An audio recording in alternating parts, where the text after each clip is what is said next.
내가 내 목숨을 걸고 하나님을 불러 증언하시게 하노니 내가 다시 고린도에 가지 아니한 것을 너희를 아끼려 함이라. 우리가 너희 믿음을 주관하는 것이 아니요 오직 너희 기쁨을 돕는 자가 되려 함이니 이는 너희가 믿음에 섰습니다. 내가 다시는 너희에게 근심 중에 나아가지 아니하기로 스스로 결심하였노니 내가 너희를 근심하게 한다면 내가 근심하게 한 자밖에 나를 기쁘게 할 자가 누구냐. 내가 이같이 쓴 것은 내가 갈 때에 마땅히 나를 기쁘게 할 자로부터 도리어 근심을 얻을까 염려함이요 또 너희 모두에 대한 나의 기쁨이 너희 모두의 기쁨인 줄 확신함이로라. 내가 마음에 큰 떨림과 걱정이 있어 많은 눈물로 너희에게 썼느니 이는 너희로 근심하게 하려 한 것이 아니요 오직 내가 너희를 향하여 넘치는 사랑이 있음을 너희로 알게 하려 함이라. 근심하게 한 자가 있었을지라도 나를 근심하게 한 것이 아니요 어느 정도 너희 모두를 근심하게 한 것이니 어느 정도라 함은 내가 너무 지나치게 말하지 아니하려 함이라. 이러한 사람은 많은 사람에게서 벌받는 것이 마땅하다. 그런즉 너희는 차라리 그를 용서하고 위로할 것이니 그가 너무 많은 근심에 잠길까 두려워하노라. 그러므로 너희를 권하노니 사랑을 그들에게 나타내라. 너희가 범사에 순종하는지 그 증거를 알고자 하여 내가 이것을 너희에게 썼노라. 너희가 무슨 일이든지 누구를 용서하면 나도 그게 하고 내가 만일 용서한 일이 없으니 용서할 그것은 너희를 위하여 그리스도 앞에서 한 것이니 이는 우리로 사탄에게 속지 않게 하려 함이라. 우리는 그 계책을 알지 못하는 바가 아니로라. 내가 그리스도의 복음을 위하여 그들에게 주 안에서 누이 내가 내 형제 디도를 만나지 못함으로 내 심령이 편하지 못하여 그들을 작별하고 마게도냐로 갔노라. 항상 우리를 그리스도 안에서 이기게 하시고 우리로 말미암아 각처에서 그리스도를 아는 역사를 나타내시는 하나님께 감사합니다. 우리는 구원받는 자들에게나 망하는 자들에게나 하나님 앞에서 그리스도의 향기니 이 사람에게는 사망으로부터 사망에 이르는 냄새요 저 사람에게는 생명으로부터 생명에 이르는 냄새다. 누가 이 일을 감당하리요. 함께 있습니다. 우리는 수많은 사람들처럼 하나님의 말씀을 혼잡하게 하지 아니하고 곧 순전함으로 하나님께 받은 것 같은 하나님 앞에서와 그리스도 안에서 말하노라. 아멘. 고린도 교회는 바울이 2차 전도 여행 중에 개척한 교회죠. 바울은 여기에서 1년 반 동안 사역을 했습니다. 디모데와 실라와 함께 사역을 했죠. 사역을 마치고 고린도를 떠났습니다. 그런데 이런 소식이 들리네요. 고린도 교회에 문제가 생겼다고요. 바울은 고린도 교회의 문제를 해결하고자 편지를 씁니다. 그것이 고린도 전서죠. 이제 수요일에 나눴는데요. 고린도 교회가 바울의 편지를 듣고 바울의 말을 들었을까요? 아니요. 바울의 편지를 받고도 바울의 말을 듣지 않았습니다. 그러자 바울이 직접 고린도 교회를 방문합니다. 지금처럼 교통수단이 잘 되어 있는 시대도 아니고요. 어디 한번 가려면 며칠에서 몇 주 걸릴지도 모르는 긴 여정이죠. 그렇게 바울이 직접 고린도 교회에 왔습니다. 자신의 개척한 교회예요. 그런데 고린도 교회 성도들이 바울을 배척합니다. 어떤 사람들은 바울에게 대놓고 반항합니다. 바울은 하는 수 없이 고린도 교회에서 물러납니다. 바울의 기분이 어땠을까요? 비참했겠죠. 배신감이 들었을 수도 있습니다. 바울이 직접 개척한 교회, 1년 반 동안 열과 정성으로 사역하며 복음을 전한 교회예요. 직접 바울이 우리식으로 말하면 제자훈련을 해가지고 이렇게 양육한 성도들입니다. 그런데 그러한 사람들이 바울을 배척합니다. 너무 슬프겠죠. 사실 기대가 없으면 실망도 없을 텐데 자신이 정말 아끼고 사랑하는 사람들로부터 배신을 당하면 어떻습니까? 극심한 좌절감과 슬픔이 찾아옵니다. 이렇게 심하게 배신을 당하면 보통 사람들은 마음을 접어버리죠. 배신감에 치를 떨면서 미워할지도 모릅니다. 그런데요, 참 바울은 대단한 것 같아요. 편지를 씁니다. 슬픔을 가지고 편지를 씁니다. 근데 그 편지에 사람들이 반응을 했어요. 마음을 돌리고 바울에게 순종을 합니다. 그러자 바울은 기쁜 마음으로 다시 편지를 씁니다. 이 편지가 바로 오늘 우리가 읽은 고린도 후서예요. 원래 바울은 고린도 교회 성도들이 이제 마음을 자신에게 돌렸다는 말을 듣고는 다시금 고린도 교회를 방문하려고 했습니다. 그런데 직접 방문하는 대신에 편지를 씁니다. 오늘 말씀 1장 23절을 볼까요? 내가 내 목숨을 걸고 하나님을 불러 증언하시게 하노니 내가 다시 고린도에 가지 아니한 것은 너희를 아끼려 함이라. 바울은 당연히 다시 고린도에 가고 싶었겠죠. 다시 그 고린도 교회 성도들이 자신을 받아주었으니까요. 하지만 참습니다. 왜일까요? 말씀 봤더니 그들을 아끼기 때문이라. 무슨 말일까요? 좀 자세히 볼까요? 24절입니다. 우리가 너희 믿음을 주관하려는 것이 아니요 오직 너희 기쁨을 돕는 자가 되려 함이니 이는 너희가 믿음에 섰음이라. 고린도 교회의 성도들은 다시 바울에게 마음을 열었습니다. 바울이 가서 야 너희들 왜 그랬냐 하면서 다그치고 그들을 끌고 갈 수 있었을 겁니다. 그들을 마치 어린아이 대하듯이 이렇게 밀어붙일 수도 있었습니다. 그러나 바울은 그 대신에 그들에게 여유를 줍니다. 스스로 뉘우치고 깨달을 수 있는 시간을 줍니다. 바울은 그들이 믿음 안에 있음을 인정해 줍니다. 그러면서 그들 스스로 하나님과 씨름하며 무엇을 잘못했는지 고민하고 회복할 수 있는 시간을 줍니다. 예전에 제가 학교 다닐 때에 같이 공부하던 친구가 있었어요. 이 친구가 학교로부터 좀 억울한 일을 당했습니다. 사실 원칙적으로는 학교가 일을 처리했지만 이 친구 입장에서는 좀 억울하다 느낄 수도 있었을 것 같아요. 이 친구가 감정이 격해져 가지고는 학교 안 다니겠다고 이렇게 하는 겁니다. 그때 이 친구를 아끼는 선생님이 이러한 조언을 해주시더라고요. 48시간 동안 그 어떠한 중요한 결정도 내리지 말고 어떠한 중요한 행동도 옮기지 마라. 무슨 말입니까? 감정이 격해진 상태에서는 실수할 수 있거든요.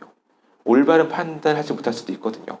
그래서 그 이제 친구에게, 그 학생에게 좀 감정을 추스릴 수 있는 시간을 주신 거죠. 그리고는 이 친구가 감정을 잘 추스리고는 학교와 현명하게 일을 잘 처리하고는 원만하게 학업을 잘 마쳤습니다. 고린도 교회 일로 가장 많은 상처를 받은 사람은 바울일 겁니다. 그리고 고린도 교회 성도들을 가장 만나고 싶어하는 사람도 바울일 겁니다. 그러나 바울은 자신의 감정을 앞세우기보다 먼저 고린도 교회 성도들을 생각합니다. 그리고 그들에게 가장 유익이 되는 방법은 무엇일까 고민합니다. 참 생각해 볼 부분이죠. 사람들은 자신의 감정이 가장 중요합니다. 화나거나 속상하면 어떻게든 표출하고 풀고 싶어 하죠. 당장 내 감정을 어떻게든 해결하고 싶어 하죠. 그러나 이 방법이 정말 공동체를 세우고 사람들을 살리는 방법인지 고민해 보아야 합니다. 공동체를 생각하는 바울은 그의 편지에서도 계속 드러납니다. 바울은 지난번에 고린도 교회를 방문했었죠. 그런데 어떤 일이 일어서냐면 교회가 바울을 배척합니다. 특히 어떤 사람은 바울을 심하게 비난하고 공격했습니다. 그래서 이번에는 이제 교회가 바울에게 마음을 돌리면서 그 잘못한 사람을 이제 벌했습니다. 물론 잘못했으니까 벌 받은 것은 마땅하죠. 2장 6절입니다.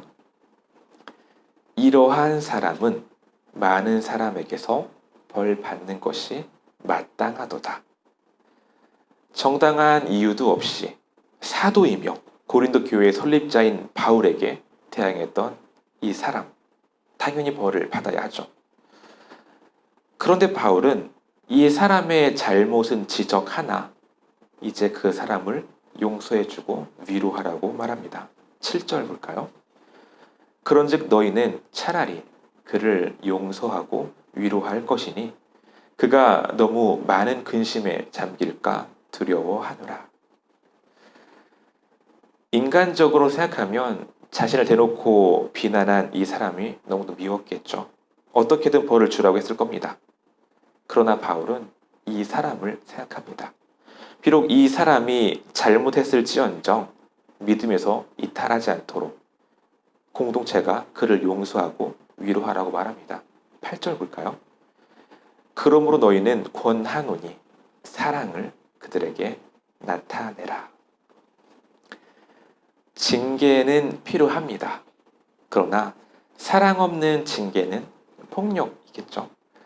바울은 징계를 내린 것을 칭찬하면서도 사랑을 나타내라고 합니다. 그런 때에 그 영혼을 진리 가운데로 바로 세울 수가 있습니다. 또한 바울은 공동체를 생각합니다. 행여나 이 일이 공동체의 분열을 야기하지 않을까 우려한 거죠. 진리와 거짓을 솎아내기 위해서는 어쩔 수 없이 무엇이 옳고 무엇이 그른지를 구분해야 합니다. 이렇게 분별하는 과정에서 누군가는 마음에 상처가 생길 수밖에 없어요. 이것을 방치하면 어떨까요? 감정의 골이 깊어지고 결국에는 분열할 수가 있습니다. 이러한 상황에서 바울은 말합니다. 사랑을 그들에게 나타내라. 교회가 사랑을 보이라고 말합니다. 우리는 모두 불완전한 사람들이죠. 생각이나 판단이 잘못될 수 있습니다. 그들이 자신의 잘못을 뉘우치고 진리를 받아들인다면 교회는 마땅히 그들을 용서하고 받아들일 수 있어야 하죠. 10절 볼까요? 너희가 무슨 일에든지 누구를 용서하면 나도 그러하고 내가 만일 용서한 일이 있으면 용서한 그것은 너희를 위하여 그리스도 앞에서 한 것이니. 누구든지 그리고 우리 역시나 실수할 수 있습니다. 용서할 수 있는 마음을 가져야 합니다. 우리가 용서받았으니 우리도 용서할 수 있어야겠죠. 바울은 자신이 이제 사랑을 내팽개치고 자신을 대적했던 사람들에게 사랑하고 용서하라고 말했습니다. 참 보면 이 바울의 생각과 행동이 참 달라요. 어떻게 이렇게 살아갈 수 있을까 참 놀랍기도 합니다. 그런데 이렇게 다르게 살아가는 것에 능력이 있습니다. 바울은 자신의 사역을 이렇게 설명합니다. 14절 봤더니 항상 우리를 그리스도 안에서 이기게 하시고 우리로 말미암아 각 처에서 그리스도를 아는 냄새를 나타내시는 하나님께 감사하노라. 바울은 원래 예수님을 대적하던 사람이었죠. 예수님 믿는 사람들을 잡아다가 옥에 가두고 심지어는 죽이는 일을 사명으로 알았던 사람이에요. 그런 바울이 예수님을 만났습니다. 그리고는 완전히 다른 삶을 살기 시작했죠. 바울이 어디를 가든지 바울을 통해서 예수님이 전파되었습니다. 심지어는 자신을 대적하던 사람들마저도 용서하라고 말합니다. 확실히 그리스도인은 다르게 살아가죠. 그 다르게 살아가는 삶에 능력이 있습니다. 코로나로 인해서 전 세계 모든 사람들이 불안해하고 두려워하고 떨고 있죠.